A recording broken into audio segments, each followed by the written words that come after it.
நாட்கள்ல எவ்வளோ வேதனைகள் பாடுகள் வந்தது. இவங்க இன்னைக்கு நம்ம சபைக்கு வந்து தேவ சமூகத்துல நிற்கிறாங்கன்னா தேவ கிருபை. இவங்களுக்கு தொடக்கத்துல இவங்க இலங்கையை சேர்ந்தவங்க, ஆனாலும் கர்த்தருடைய கிருபை இவங்க ஜீவனோடு நம்முடைய தமிழகத்துக்கு இந்தியாவுக்கு கொண்டு வந்து வைத்தது. இவர்களுக்கு எவ்வளவு பாடுகள் வந்த போது கூட அடிக்கடிக்கு வருவாங்க. இவங்க வேற இயேசுவை ஏற்றுக்கொள்ளாத சகோதரி, ஆனாலும் இங்க வந்து அடிக்கடி வந்து ஜெபம் பண்ணிட்டு போவாங்க.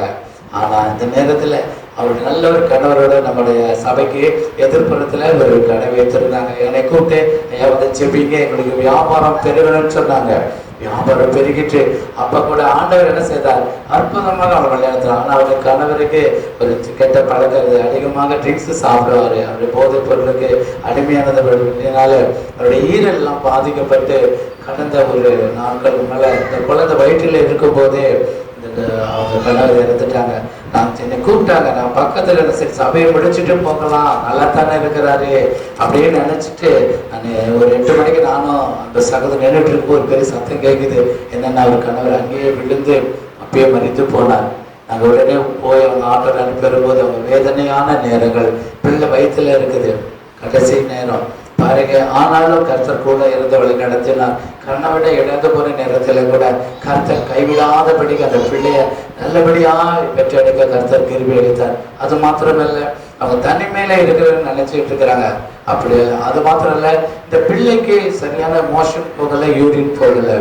அவங்க வாரத்தோட அழுது கொண்டு எனக்கு உடனே வந்து அந்த சின்ன பையனை விட்டு எனக்கு அனுப்பினாங்க.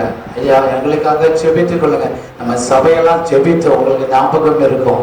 அப்ப பாருங்க, நம்ம சபையா ஜெபித்த போது இந்த சகோதரிக்கு ஆண்டவர் அற்புதங்களை செய்தார், இயேசுநாதர் அற்புதங்களை செய்தார். இந்த சகோதரிக்கு அந்த பிள்ளைங்க பாருங்க மோஷன் போற டாக்டர் சொல்லிட்டாரு. அவர் என்ன சொல்லிட்டாரு, ஆப்ரேஷன் பண்ணணுமா, ஒரு சின்ன ஆப்ரேஷன் இல்லை, அந்த பெரிய ஆப்ரேஷன் தான், அந்த டியூப் எல்லாம் அடைச்சிக்கிட்டு இருக்குது, அதனால அவங்க பிள்ளைங்க யூரின் போக முடியலன்னு சொன்னாங்க.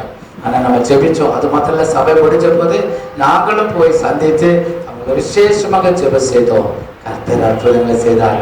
இன்னைக்கு அந்த பிள்ளை டாக்டர் ஆப்ரேஷன் வேண்டாம், ஆப்ரேஷன் செய்யணும்னு சொன்ன டாக்டர் இப்ப என்ன சொல்லிட்டாரு, ஆப்ரேஷன் வேண்டாம் என்று சொன்னாங்க. அல்லேலூயா, கரங்களை தாங்கள் கலையிலே சொல்லுவோம். அல்லேலூயா, கரங்களை தட்டி மகிமைப்படுத்துவோம் தேவனை. அல்லேலூயா. ஓ தாய் தன் பிள்ளையை மறந்து போனாலோ, ஓ நான் உன்னை மறப்பதில்லை, நான் உன்னை விட்டு விலகுவதும் இல்லை, உன்னை கைவிடுவதும் இல்லை. அல்லேலூயா.